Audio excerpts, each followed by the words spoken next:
Patong-patong na reklamo ang inihain ng isang grupo laban sa mag-asawang Congressman Noel Rivera at Vice Mayor Evelyn Rivera ng Tarlac. Kaugnayan ng 600 milyong pisong halaga ng mga proyektong napunta umano sa kumpanyang iniuugnay sa kanila. Dawit din ang DPWH engineer sa unang distrito ng Tarlac. Nakatutok si Salima Refran.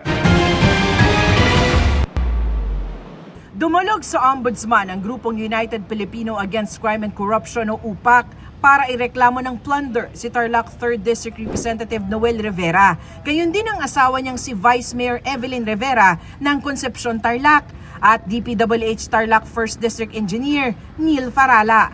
Para ito sa 600 million pesos na infrastructure projects na inaward ng DPWH sa Tarlac 3G Construction. Sa kalakip na General Information Sheet ng Tarlac 3G Construction mula sa SEC, nakalista si Congressman Rivera bilang presidente, habang treasurer naman si Vice Mayor Rivera. Merong mga health center, may flood control, iba-iba po. Pero sa nakikita namin, ito ay hindi karapat-dapat bilang isang congressman.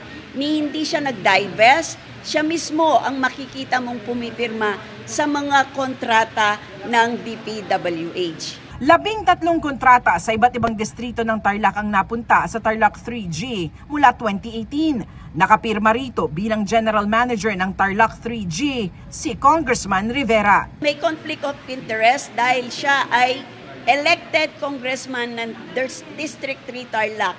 Ang na-verify ko pa lang sa 3rd District ay mga doon sa substandard na nakita ko, tsaka may GOSE, so mga 7. May conspiracy dito.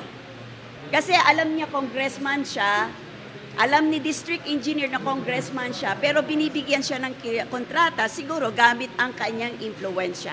Inirereklamo rin ang mag-asawang Rivera ng grave misconduct, serious dishonesty at paglabag sa Government Procurement Act. Ayon kay Ombudsman Jesus Crispin Remulla, validate lang natin yung documents kung siya talaga, kung walang pagbabago sa official documents na dapat i-contain ng isang complaint. Yun. Tutuloy na natin ang PI after validation. Patuloy na kinukuha ng GMA Integrated News ang panig ng mga inireklamo.